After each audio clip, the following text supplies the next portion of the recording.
I invested my savings in my son's coffee shop, came up with the name, the recipes, even worked with the customers. But when he sold it for $4 million, he told me I didn't deserve a penny. I still remember the first time my son sat me down at the kitchen table and whispered his big idea to me, like he was sharing a secret that could change the world. It was a Sunday afternoon, and I had just pulled a peach cobbler out of the oven, the kind with a buttery crust that flakes in your mouth. He leaned forward, his elbows pressed into the old oak table that had seen more family dinners than I could count, and he said, "Ma, I want to open a coffee shop. Not just one, but a whole chain. A place people will know by name." His eyes shone the way they used to when he was a little boy dreaming about baseball cards or a new bike. That look, it pulled me right in. How could I say no? I laughed softly and said, "A coffee shop? In Los Angeles? You think people don't already have a place to get coffee?" But he shook his head like he'd thought it all through. "Not like mine. Not like ours." He said the word ours, and oh, how that one word settled deep into me. It felt like an invitation, like maybe my role as his mother wasn't ending with his childhood, but just beginning a new chapter. I had some savings tucked away. Money from years of ironing other people's shirts, babysitting neighborhood kids, and scrubbing floors until my knees ached. It wasn't much, but it was everything I had. I'd always thought of it as my safety net for old age, but looking at him, I thought maybe this was the safety net he needed. So I said yes. We spent evenings sketching on napkins and scraps of paper. The name came to me one night as I was shelling peas on the porch. I thought about warmth, about comfort, about the smell of cinnamon and fresh bread that had always made our house a home. I said it out loud and he grinned. "That's it, Ma. That's the name." The recipes, I poured my whole self into those. My coffee wasn't just coffee. It was a story. Cinnamon rolls that tasted like Christmas mornings, lemon bars like the ones I used to pack in his lunchbox, and coffee blends that carried a whisper of home in every sip. I tested them in my kitchen, scribbling notes on flour-dusted index cards, and he would taste each one like a judge at the county fair. "Perfect," he'd say sometimes, and my heart would swell. Other times he'd shake his head, and I'd start all over. I didn't mind. Every batch was another brick in the foundation of this dream we were building together. When the first shop opened in Los Angeles, I stood behind the counter with an apron tied snug around my waist, smiling at strangers who became regulars before long. I learned their names, how they took their coffee, what troubles weighed them down. There was Mr. Hernandez, who always ordered a double espresso before his night shift at the hospital, and young Sarah, a student who brought her textbooks and whispered, "This place feels like home." That was the magic, you see. It wasn't just coffee we were serving, it was belonging. People came for the drinks but stayed for the feeling. I wiped tables, refilled creamers, listened to stories, and carried the heart of the place in my hands every day. The business grew faster than either of us expected. One shop turned into 3, then 5, and soon there was talk of expansion across the city. Each new cafe had the same name above its door, the same recipes I had tested in my little kitchen, the same warmth I had tried to weave into the first one. And through it all, I believed. I believed this was more than a business. It was a family legacy in the making. I thought about my grandchildren one day running the counters, maybe adding their own touches, keeping the name alive long after I was gone. I thought about people in Los Angeles saying, "Let's go to her cafe," and smiling because they knew what that name meant. There were long nights, of course. My back ached from standing, and my hands smelled of coffee grounds and lemon zest no matter how hard I scrubbed. But tired as I was, I never doubted. This was worth it. This was love turned into work, and work turned into something lasting. Sometimes, after closing, my son and I would sit together in the quiet, the smell of coffee still hanging in the air. He'd lean back in his chair, tired but proud, and I'd pour us both a little cup from the last pot of the night. "We did it, Ma," he'd say. And I'd smile, not just with my lips but with every part of me. because in those moments I truly believed him. I thought we had built something together, something that belonged to us both. Something no one could ever take away. I didn't know then how fragile dreams could be. I didn't know that the very thing I had given my whole self to would one day be claimed by someone else as if I had never been there at all. But that, sweetheart, is a story for another time. It was an ordinary Tuesday morning when I found out. Funny how life-changing news can arrive dressed up in ordinary clothes. The sun was spilling through my kitchen window, catching on the lace curtains I'd hemmed years before, and I was buttering a piece of toast. My radio hummed low with the morning news, nothing unusual. Just traffic jams and weather reports, when the phone rang. It was Mrs. Lewis, a customer from our very first café. Her voice came quick, full of surprise. "Congratulations," she said. "For what?" I asked, wiping butter off my hands. "Why, for the big sale, of course. I just read about it in the paper. For $1 million, can you imagine? Your son must be so proud of you." I felt the knife slip from my fingers and clatter against the plate. My toast went cold before I picked it up again.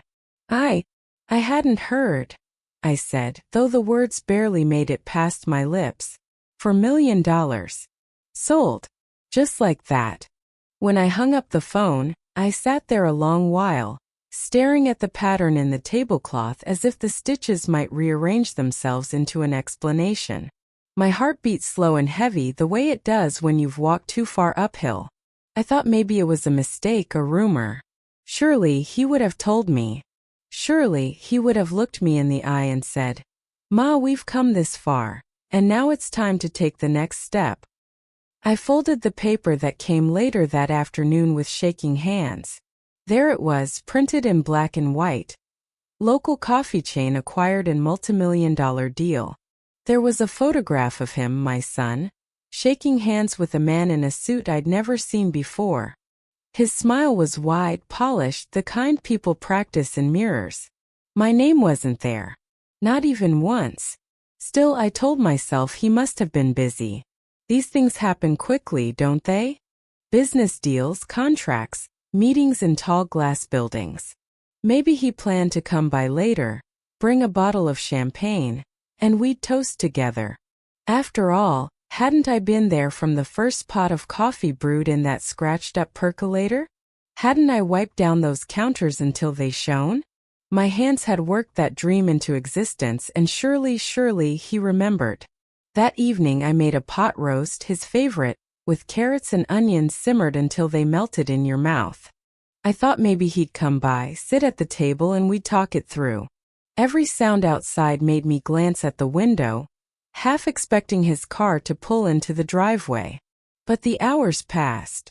The roast grew cold, and the only sound was the tick of the kitchen clock, steady as my disappointment. The phone did ring once more, but it wasn't him. It was another old regular, someone I hadn't seen in months, calling to say how proud she was, how she remembered me serving her coffee with a smile. "Your hard work paid off," she said warmly. I forced a laugh, though it caught in my throat. "Yes," I answered. "I suppose it did." That night, I lay awake staring at the ceiling. The plaster had tiny cracks shaped like rivers running from one corner to the other, and I traced them with my eyes over and over. I told myself not to worry. He was my son. Gratitude runs deep, doesn't it? Family doesn't forget. The next morning I busied myself with chores. I polished the silverware, swept the porch, even dusted the bookshelf where his childhood baseball trophies still stood. I thought, when he comes, I'll show him I'm ready. Not for money, Lord knows I never expected riches, but for recognition.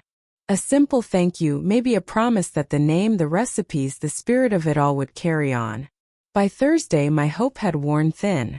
The newspapers buzzed with excitement, the local news ran a story, and the neighborhood grocery clerk asked me how it felt to be part of such a success. I smiled weakly and said it was wonderful, though the truth was lodged in my chest like a stone. On Friday evening I finally saw him. Not at my door, not with gratitude, but on television. There he was again, standing tall in a sleek suit, speaking into microphones. "This was my vision from the start," he said. "I built this company from the ground up." My breath caught. His vision. His company. His alone. I turned off the television and sat in silence. The room felt smaller somehow, as though the walls had shifted closer while I wasn't looking. I went to the kitchen, poured myself a cup of coffee, and held it between my palms, the steam rising like a question I couldn't answer. I thought back to the long nights when I stood behind that counter, wiping tables after everyone had gone home. The mornings when I kneaded dough while the city still slept. The faces of customers who had become friends, their laughter filling the café like sunlight. All of it lived in me, yet in his words it had never existed. Still a part of me clung to hope. Maybe it was nerves. Maybe he had slipped in front of the cameras, forgotten the right words. Maybe behind closed doors he would tell me the truth, that he couldn't have done it without me. That he hadn't forgotten. I set my cup down, squared my shoulders, and told myself I'd go to him. I'd look him in the eye and ask gently for what was mine. Not the money but the acknowledgement. Because surely, a son cannot erase his mother so easily. Or so I thought. I rehearsed what I would say the whole walk to his house. I even put on my navy cardigan, the one with pearl buttons, because I wanted to look steady, not desperate. I told myself this was not about demanding or begging. No, this was about love, about reminding him of what we had built together. The evening air was cool. The kind that carries a hint of the ocean all the way into Los Angeles if the wind is right. My hands clutched a little tin of shortbread I'd baked that morning. I thought it might soften the moment, bring back a memory or two of childhood afternoons when he'd sit at the counter swinging his legs while I dusted sugar over fresh cookies. When he opened the door, I saw a man I barely recognized. My son stood tall in a crisp white shirt, sleeves rolled at the elbows, a glass of something amber in his hand. His hair was slicked back and there was a shine to him that I couldn't place. Maybe money, maybe pride, maybe both. "Ma," he said flatly, as if my visit was unexpected and slightly inconvenient. No warm hug, no "come in, you must be tired." Just that one syllable trimmed of tenderness. I smiled anyway and held out the tin. "I thought we could talk," I said. He stepped aside and I walked in. The house was all glass and steel now, none of the soft clutter of a family home. A large painting of sharp lines and angry colors hung above the couch where he once used to curl up with comic books. I set the tin of cookies on the coffee table. He didn't touch it. I sat, folding my hands in my lap to steady them. I read about the sale. I began, my voice quiet but hopeful. "For $1 million. That's quite something, isn't it? I just wanted to hear from you. How it all happened." He lowered himself into the armchair opposite me, sipping his drink before answering. "It was time, Ma. Bigger companies wanted in. They offered a number I couldn't refuse." I nodded slowly. "I understand. Growth is part of business. But I thought maybe—" I paused, gathering courage. "Maybe you'd say something about the work we did together. The name, the recipes, the hours we put in. The customers who—" He cut me off with a short laugh, the kind that carries no humor. "We? Ma, this was my business. My vision. You helped at the start, sure, but come on. You were just making cookies and chatting with people. That's not building a company." The words hit me like cold water thrown in my face. My chest tightened, but I tried to smile. "Not building a company? Honey, I gave you my savings. I was there every day. I came up with—" Again he interrupted, his tone sharper now. "You didn't build anything. I did. Every deal, every expansion, every investor, that was me. You don't deserve a penny from the sale." I sat very still. My ears rang, and for a moment, I couldn't even hear the hum of the refrigerator in the kitchen.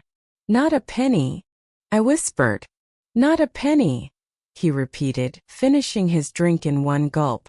"You should be proud, Ma. Your son made it big. Isn't that enough? I looked at him, really looked, and saw no trace of the boy who once clutched my hand on the way to his first day of school. No trace of the teenager who used to sneak into the kitchen late at night for one more slice of pie. No trace of the man who once sat with me in the cafe after closing saying, "We did it, Ma." I wanted to remind him of those moments, but the words stuck in my throat. My heart cracked open and I realized in that instant that I had been erased. To him, I was not a partner, not a co-creator, not even a mother who had given everything she had. I was only a shadow, lingering in the background of his story. Silence stretched between us. He stood, walked to the bar cart, and poured himself another drink as if our conversation had already ended. My cookies sat untouched on the table, the sugar on top catching the light like frost. I rose slowly, my knees aching, but it wasn't age that made me move so carefully. It was the weight of betrayal pressing down on my shoulders. I picked up the tin, not wanting to leave a part of myself behind where it wasn't wanted. At the door I turned once more. My voice shook, but I spoke anyway. I thought we built something together. I thought this was family. But I see now. I was wrong. He didn't answer. He just sipped his drink, eyes already drifting away, as if I had never been there at all. When I stepped outside, the night had grown colder. The sky stretched wide above me, scattered with stars, but they felt distant, unreachable. I held the tin of cookies close to my chest and walked slowly down the path, each step heavier than the last. My heart didn't break all at once. No, it cracked in small places, splintering with every memory that rushed back. The mornings in the cafe, the laughter of customers, the pride I once carried. Now all of it had been stripped away, dismissed as nothing. By the time I reached home, I felt hollow. I set the tin on the counter, opened it, and took out one cookie.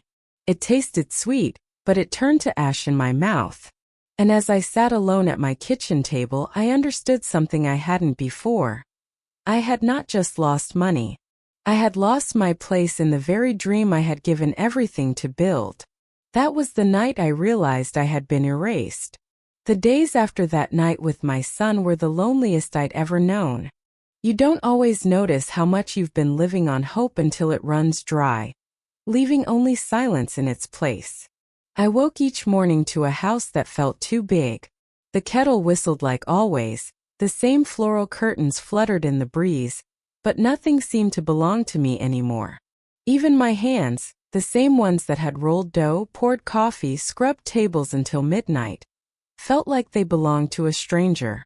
I stopped going to the cafes. At first, it was because I didn't trust myself not to cry if I walked through those doors and saw my name missing. My recipes carried on as if they'd sprung from thin air. But after a while, it was because I didn't want to give anyone the satisfaction of seeing me small. Still, the whispers found me. At the grocery store, I heard them in the next aisle. "Did you read about the sale?" "Yes, isn't it wonderful? $4 million. Poor thing, she didn't get a cent," they say. The words pricked my skin, sharper than the thorns on the roses I used to grow in the backyard. I kept my head down, clutching a carton of milk, pretending I didn't hear. Family, too, pulled away. My sister stopped calling as often, her voice always careful, as if she didn't want to take sides. The cousins who used to visit for pie and stories suddenly had other plans. Even my own grandchildren seemed to vanish into busyness. Their voices on the phone shorter, distracted. Always, "Maybe next week, Grandma." The house echoed with their absence. I'd catch myself setting out too many plates, or folding laundry with little shirts that had long since outgrown their wearers. I was haunted by memories more than people, and it left me hollow. Nights were the hardest. I'd sit in my chair by the window, the same chair where I once rocked my son to sleep when he was small. I'd look out at the street lamps, their glow soft on the pavement, and wonder how everything could shift so suddenly. How could a lifetime of love and work be erased with one sentence? "You didn't do anything. You don't deserve a penny." His words clung to me, louder than any clock ticking, sharper than any knife in the drawer. One evening, a neighbor knocked with a basket of muffins. Sweet woman meaning well. She smiled a little too brightly and said, "You must be so proud of your boy. $4 million. I thanked her politely, but after she left, I sat at the table staring at those muffins until the sun went down. Proud? Was I proud of being erased? Proud of being treated like a shadow? Like the ghost of something that once mattered but no longer did? I pushed the basket aside and whispered into the stillness, "I am not invisible." My voice sounded foreign, like it belonged to someone stronger than me. But the words lit a small spark inside, one that surprised me. The fire didn't roar all at once. No, it came slowly, like coals beginning to glow after a long night.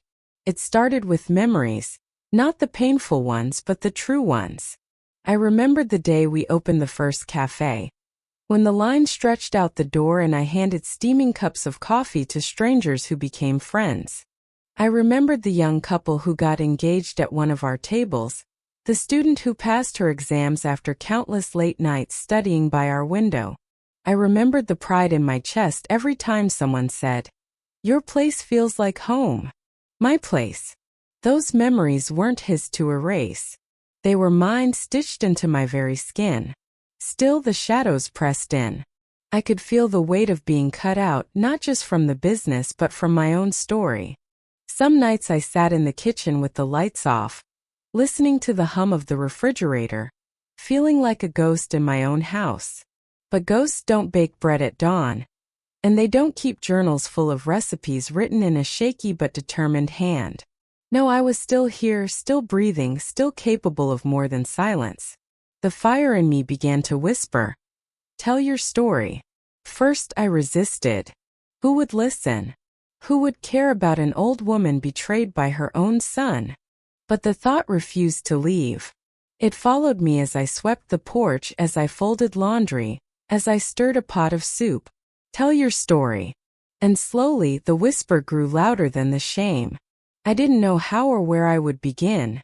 I didn't even know if my voice would shake too much to carry the truth. But I knew one thing for certain. I would not let my son's words be the final chapter of what I had built. Because I was not a shadow. Not yet. The whisper to tell my story wouldn't leave me alone. It followed me like a shadow, but not the cold kind my son had pushed me into. No, this one felt like a companion urging me forward. Still I hesitated. I was an old woman with wrinkled hands that still fumbled when the television remote had too many buttons. Who would care to read my words on a screen? But one morning I woke up before dawn, the kind of morning when the sky is still gray, and the world feels quiet enough to listen. I made myself a cup of coffee, sat at the kitchen table, and opened the old laptop my granddaughter had once given me for Christmas. I had barely touched it over the years except for holiday emails. My fingers hovered above the keyboard, trembling. Then I began. First it was clumsy. I typed slowly, correcting every other word. But soon the words poured out like water breaking through a dam. I wrote about the dream we built, the recipes tested in my tiny kitchen, the hours I spent behind the counter learning the names of customers. I wrote about how proud I'd been, how much I believed in the legacy we were building together. And then I wrote about the betrayal. I didn't use his name. I didn't want revenge. I wanted truth. I ended that first post with a simple sentence. I may be old, but I am not invisible. My story matters. When I clicked publish, my hands shook. I half expected nothing. Maybe one or two curious souls would stumble upon it, skim, and forget. I closed the laptop and went about my day, sweeping the porch, watering my plants, stirring a pot of soup. That evening, curiosity tugged at me. I opened the laptop again. My heart leapt. 20 comments. Strangers had read my words. "Thank you for sharing this." One wrote, "Your story feels like mine." Another said, "You are brave. Don't let anyone erase you." I sat there with tears in my eyes. For so long, I had felt like a ghost wandering through rooms no one noticed. But here were people I'd never met, seeing me, hearing me, reaching out with kindness. The next day there were 100 comments. Then 1,000. By the end of the week, tens of thousands. My story had traveled farther than I ever could have imagined, carried by the invisible hands of the internet. Emails filled my inbox. Some told me about their own betrayals, about children who had forgotten them, about businesses they had built but never been credited for. Others simply wrote, "We love you, Grandma." One message stood out. It was from a woman in Texas who said, "I'm a lawyer. You may have more rights here than you think. Don't let him shut you out." First, I brushed it off.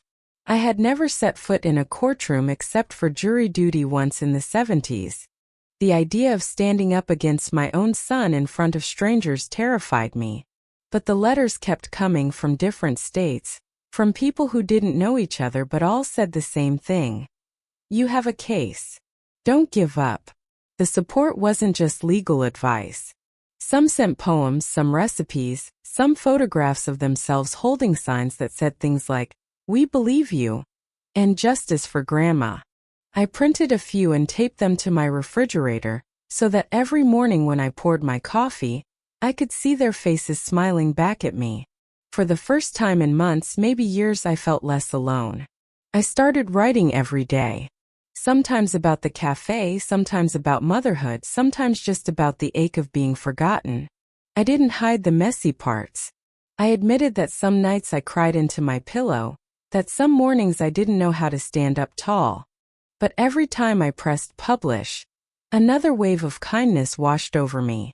Neighbors who had once whispered began to look at me differently. At the post office, a young man I didn't know touched my arm and said, "Are you the coffee lady? My mom reads your blog.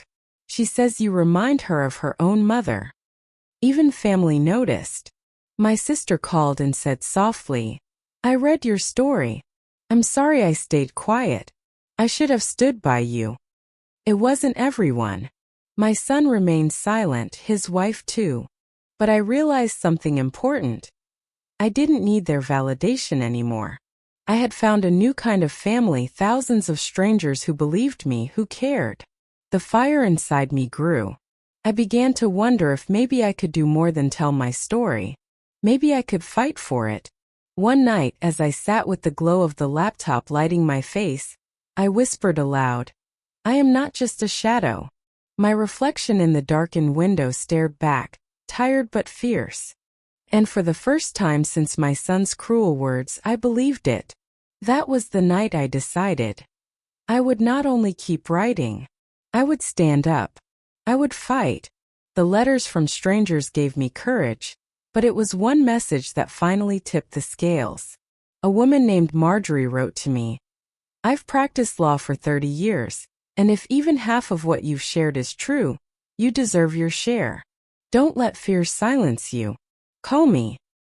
I stared at her email for a long while, my finger hovering over the mouse. Courtrooms had always belonged to other people.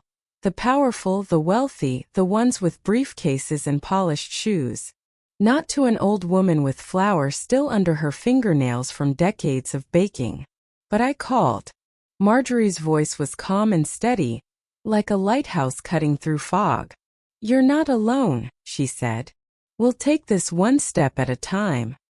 The next week I sat across from her in her small office, the smell of lemon polish and paper heavy in the air. She wore no-nonsense suits and glasses that made her look like she could read right through a person. I laid out my story, the savings, the recipes, the hours in the cafe, the sale, and the words that had cut me to the bone. She nodded, taking notes on a yellow pad. When I finished, she tapped her pen thoughtfully. "He may think he erased you, but paper remembers. Do you still have records?" I blinked. Records. I thought of my recipe cards, the notebook where I scribbled customer names, the old shoebox of receipts and bank slips tucked away in the closet. "Yes," I said slowly. "I saved almost everything." Her lips curved into a small smile. "Good. That's our foundation." The first time I stepped into the courthouse, my knees nearly buckled. The ceilings arched high, echoing every sound, and the polished floors made me feel like an intruder. I clutched Marjorie's arm like a schoolgirl on her first day. And there he was, my son. He sat at the far table, his wife beside him, both dressed sharp enough to look like they belonged on magazine covers. He didn't look at me. Not once. It was as though I were air. The judge called the room to order, and suddenly it began. Marjorie rose, her voice clear. This is not simply a case about money. This is about recognition, about a woman whose labor, creativity, and savings built the foundation of a company that was then sold for millions without her consent or acknowledgement. She laid out the evidence like a quilt stitched together piece by piece. Bank transfers showing my savings deposited into the business account, handwritten recipes that matched the menu still being used, photographs of me behind the counter with customers. When it was my turn, my heart pounded so hard I thought the whole room could hear. I walked to the stand, hands trembling, and swore to tell the truth. My voice cracked at first, but then I thought of all those strangers who had written to me, all those comments saying, "We believe you, Grandma." So I spoke. I told the judge about the mornings spent rolling cinnamon dough at 4 a.m., about greeting customers by name, about the pride I felt when people said the cafe was their favorite place in the city. I spoke of the tin of cookies I had carried to my son's house, of the words he had thrown at me. "You don't deserve a penny." For a long moment after I finished, the room was silent. Even the air seemed to pause. Then his lawyer rose, smooth as butter, and tried to paint me as just a mother helping out. He said my contributions were sentimental, not financial. He said I was exaggerating. I sat there, clutching my hands together, until Marjorie stood again. She held up one of my recipe cards, the ink smudged from years of use. "This woman's handwriting is on every single dish that built this company's reputation," she said firmly. "That is not sentiment. That is ownership." The trial stretched on for weeks. Each day I walked into that courthouse, shoulders squared, even when my heart wavered.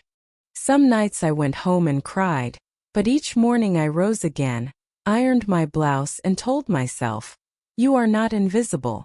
Not anymore." And then one gray afternoon the verdict came. The judge's voice was steady as he declared that my contributions had been substantial, undeniable. I was entitled not only to my rightful share of the sale, but to compensation for the years of unpaid labor. My breath caught. The room blurred. All I remember is Marjorie's hand squeezing mine. Across the aisle, my son's face was stone, his wife's lips pressed into a thin line. But for once, their silence did not erase me. Reporters waited on the courthouse steps, microphones thrust forward. "How does it feel to win?" they asked. I stood there, my old cardigan buttoned against the wind, and said simply, "It feels like being seen." The money was more than I'd ever imagined having in my life, yes. But as I walked away from that courthouse, what I carried most was not the promise of dollars in the bank. It was the knowledge that I had stood up, spoken my truth, and been heard. For the first time in a long while, I felt the weight on my chest lift. Not gone, not entirely, but lighter. Enough for me to breathe deep and begin dreaming again. Because now I knew. This wasn't the end. It was only the beginning. The check from the settlement sat on my kitchen table for 3 days before I touched it. It wasn't that I didn't need it, heaven knows I did. But money, after all I had been through, didn't feel like a prize. It felt like an apology written in numbers, and I wasn't sure what to do with it at first. Neighbors asked if I'd finally rest, maybe take a trip somewhere. My sister suggested I move closer to her, buy a smaller house where I wouldn't have to carry laundry up and down the stairs. A few even whispered that I should just sit back, enjoy the comfort, and let the rest of my life pass quietly. But quiet was not what I wanted anymore. I had spent too long being silent, too long being erased. What I wanted was to stand tall again, to live, not just survive. One morning as I was folding laundry, My eyes fell on the old recipe box perched on the counter. The cards were worn, edges curled from flour and years of handling. I picked up the card with the café's name written in my handwriting, the one I had dreamed up on my porch when all this began. My hand trembled as I traced the letters. That name was mine, born from my heart. That was when I knew. I wouldn't just keep telling my story. I would keep living it. I would open my own café. Not a chain, not a grand empire. Just one small place with the warmth of home stitched into its walls. Finding a location took time, but I knew the right spot the moment I saw it. A little storefront on a quiet street corner. Its windows dusty, its awning faded. The building had been empty for years, but I could see it. I could see the light pouring in through clean glass, the smell of cinnamon rolls drifting out the door, the sound of laughter echoing against the walls. When I signed the lease, the landlord smiled. "Most people pass this place by," he said. "Most people don't see what I see," I replied. The renovations began, and with them came long days and aching muscles, but my spirit soared. I painted the walls myself, a soft buttercream yellow. I sanded down old wooden tables until they gleamed. Friends from church came with brushes and nails, hammering shelves and hanging curtains. Even strangers who had followed my blog showed up, asking how they could help. And when the sign went up, the name I had chosen years before shining proudly above the door, I stood across the street and cried. Not tears of sorrow this time, but of reclamation. My name, my dream, alive again. Opening day came faster than I expected. I woke before dawn, my heart racing, and slipped into my apron. The smell of fresh bread filled the air. The first batch of cinnamon rolls cooling on the counter, lemon bars dusted with powdered sugar waiting on plates. At 7 sharp, I unlocked the door. I thought maybe a handful of people would come, maybe some kind neighbors or curious passers-by. But when I looked outside, I gasped. A line stretched down the sidewalk, young, old, families, students, all waiting with smiles. "Grandma!" someone called, waving a sign with my blog name written on it. The crowd clapped, and I felt my knees nearly buckle with joy. One by one they came in. Some ordered coffee, some just wanted to shake my hand. A woman pressed a bouquet of sunflowers into my arms. A young man said, "My mom reads your story every night. She told me I had to be here today." And the sound, oh, the sound. Laughter, chairs scraping, spoons clinking in cups. The cafe filled not just with customers but with life. I moved from table to table, greeting them, pouring coffee, telling little stories. My hands were busy, my feet sore, but my heart was light as air. That evening, after the last customer left and the chairs were stacked, I stood in the middle of the cafe alone. The air still smelled of sugar and coffee. The floor was scattered with crumbs, and my apron was dusted with flour.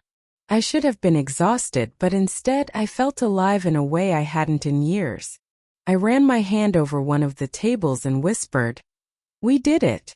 Not to my son, not to the past, but to myself. The cafe wasn't big. It wasn't fancy, but it was mine. Every recipe, every smile, every brick and nail carried the truth of who I was. People didn't just come for coffee. They came for belonging. For a story that had been almost stolen but found its way back to life. And as I locked the door that night, I realized something. I hadn't just opened a cafe. I had opened a new chapter. The cafe had only been open a month when the first reporter walked through the door. She was a young woman with a notebook tucked under her arm and a nervous smile on her face. She ordered a coffee, sat at a corner table and watched. After a while, she came up and introduced herself. "Everyone's talking about you," she said. "Would you mind if I wrote a piece about your story?" I hesitated at first. I wasn't used to attention. For most of my life, I'd been the one in the background, the one who served, cleaned, supported. But then I remembered the tin of cookies my son had left untouched, and how close I'd come to being erased entirely. My story was mine to tell, and if people wanted to hear it, I wouldn't shy away. The article came out a week later in the local paper. The headline read, "From Betrayal to Belonging. One woman's fight to reclaim her dream." It told of my savings, my recipes, the courtroom battle, and the cafe reborn under the name I had dreamed up so many years ago. The morning it hit the stands, the line at my door doubled. People brought the paper in with them, laying it on the counter like proof of something they already knew. That the cafe wasn't just a place for coffee, but a place for courage. Not long after, a television crew showed up. Bright lights, microphones, the works. I felt silly at first, with powder on my cheeks and a camera pointed at me, but the questions were kind. They asked about the recipes, about the fight in court, about what it felt like to open the doors again. "It feels like being seen," I told them. That night, I watched myself on the evening news, apron and all. My neighbors called, church friends stopped by. Even strangers sent letters through the mail. Some addressed simply, "Grandma Coffee, Los Angeles." And somehow they found their way to me. Soon, people came not just for the cinnamon rolls or the lemon bars, but for the story. They sat at the tables, sipped their lattes, and looked at me like I was more than just a cafe owner. Like I was proof that even when life knocks you down, you can stand up again.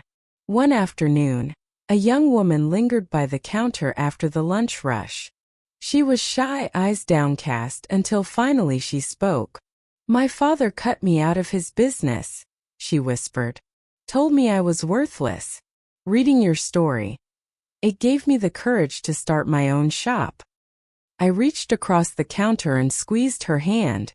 "Don't let anyone write your story for you," I said. "You hold the pen." Moments like that reminded me the real victory wasn't the money, or even the cafe itself. It was the way my story had reached others, giving them strength where they thought they had none. Reporters kept coming. National papers, even a morning show sent a crew. They asked me if I forgave my son, if I missed him, if I would welcome him back. I answered honestly, "I will always be his mother," I said. "But I will not be erased again." The cafe became more than a business. It became a landmark. People traveled from out of town just to sit at the tables, to write their own stories in notebooks, to share their truths with strangers who quickly became friends. Some called it the Justice Cafe. Others called it Grandma's Cafe. Me? I just called it home. Every evening when I locked the door and looked back at the sign glowing softly above the street, I felt a swell of pride I can hardly describe. My name stood tall again. Not because it was bought or sold, but because it was lived in, breathed in, carried forward by love and truth. That, I realized, was the real victory. Not the settlement, not the headlines, but the quiet knowing that I had reclaimed my story. And now, it belonged to more than just me. It belonged to everyone who had ever been told they didn't matter, who had ever been pushed into the shadows. Because here I was standing in the light. It's a strange thing, watching your name rise while your own child slips quietly away. I never set out to overshadow my son. I wanted us to shine together, to share in the dream we had once built side by side. But life has a way of revealing truth, and truth has a way of outlasting glitter. My cafe stayed busy. Each morning I flipped the sign to open, and within minutes customers poured in, neighbors, students, families, even tourists clutching cameras. The air filled with the smell of cinnamon and fresh coffee, with chatter and laughter. It felt alive, like the walls themselves breathed joy. Meanwhile, whispers about my son's life trickled back to me in quiet ways. People who once bragged about knowing him now shrugged when his name came up. The company that bought his chain rebranded it, stripping away the name I had given, the recipes I had written. It became just another faceless coffee franchise, indistinguishable from a dozen others on the block. The shine wore off quick, one customer told me, shaking her head. They thought they bought magic, but turns out they only bought walls and counters. Magic, I thought to myself, was never in the walls. It was in the hands that kneaded the dough, the voice that remembered your name, the The heart that made people feel at home. Magic can't be bought. It has to be lived. I heard less and less about my son in the news. At first, there were still photos, him at charity galas, his wife posing in glittering gowns. But then the cameras stopped pointing their way. Their empire had been sold. Their names no longer carried weight. One afternoon, a man came into my cafe and lingered by the counter. He had once been one of my son's investors. I remembered him vaguely from the early days, his sharp suit and sharper eyes. Now he looked softer, tired. "You know," he said, stirring his coffee slowly, "your son had all the money in the world, but he never understood what you do. People don't come for coffee. They come for belonging." I nodded, not out of pride, but out of a quiet sadness. My son had wanted so badly to be seen as successful that he forgot what made success real. It wasn't just investors or strangers who noticed. Customers sometimes whispered to me, "I used to go to your son's places, but they don't feel the same anymore. Yours feels like family." I never spoke ill of him. Not once. When asked, I would simply say, "He's doing his own thing." But inside I carried a heavy ache. Because what hurt most wasn't that he had cut me out. It was that he had cut himself off from the very roots that could have kept him steady. One evening after closing, I sat at a table by the window, looking out at the street lamp glow. I thought about him. My little boy who once clutched my hand so tightly, who asked me to tell him stories while he drifted off to sleep. Where had he gone? Was he still in there somewhere, beneath the ambition and the cold words? His wife, too, faded from the glossy magazines. The last I heard, she had tried launching some lifestyle brand, but it sputtered out quickly. Flash without substance, like a sparkler burning bright for a moment before vanishing into smoke. Sometimes people asked if he ever came to see me to apologize to step foot in my cafe. The answer was always the same: no. And yet I didn't need it anymore. My forgiveness was not a key he had to turn to unlock my life. I had already stepped into the light without him. The contrast grew sharper each day. My little cafe, with its mismatched chairs and hand-painted menu, was full of life. His empire, once polished and grand, was forgotten, swallowed by the tide of a city that never lingers long on hollow things. I became known in my own small way as the grandmother who fought back. People shook my hand, took photographs, wrote me letters saying I gave them hope. And my son? He became a footnote, a name people recalled faintly, like a shop that used to be on the corner but no one really missed. It wasn't triumph I felt. It was clarity. The truth had revealed itself, as it always does. And in that truth I stood tall, not because I had beaten him, but because I had reclaimed myself. My son lived in the shadows now, but I didn't. I had a cafe full of light, full of laughter, full of life. And every time I poured a cup of coffee or dusted sugar on a lemon bar, I knew this was the real legacy. Not what he sold, not what he lost, but what I reclaimed. When I look back now, I see more than betrayal. I see a journey. Yes, my son tried to erase me. He sold the dream we built and left me standing in the shadows. But shadows don't last forever. Light always finds its way back. And mine did. In the hands of strangers who believed me, in the voices of readers who lifted me up, in the laughter of customers who fill my cafe each day. My son's name may have slipped quietly into the background, but mine has grown louder than I ever imagined. The real victory was never the money. It was never about the court papers or the headlines. The real victory was reclaiming my story, piece by piece, until it belonged to me again. Now, when people walk into my cafe, they don't just order coffee. They join a story. They say my name with kindness, with recognition. And I see in their eyes what I once feared I had lost: respect. I know my son lives in the shadows now, but I do not carry hate for him. I carry sorrow, yes, but not hate. Because in the end he gave me something without meaning to. the chance to rise again, stronger, louder, truer. And that, my dear, is the legacy of my name. Not $4 million. Not betrayal. But the proof that a woman's spirit, once dismissed, can shine bright enough for a whole country to see. I was not erased. I was reborn. My dears, if in this story you saw yourselves, be sure to write about it in the comments. I would be very interested to read it. Thank you.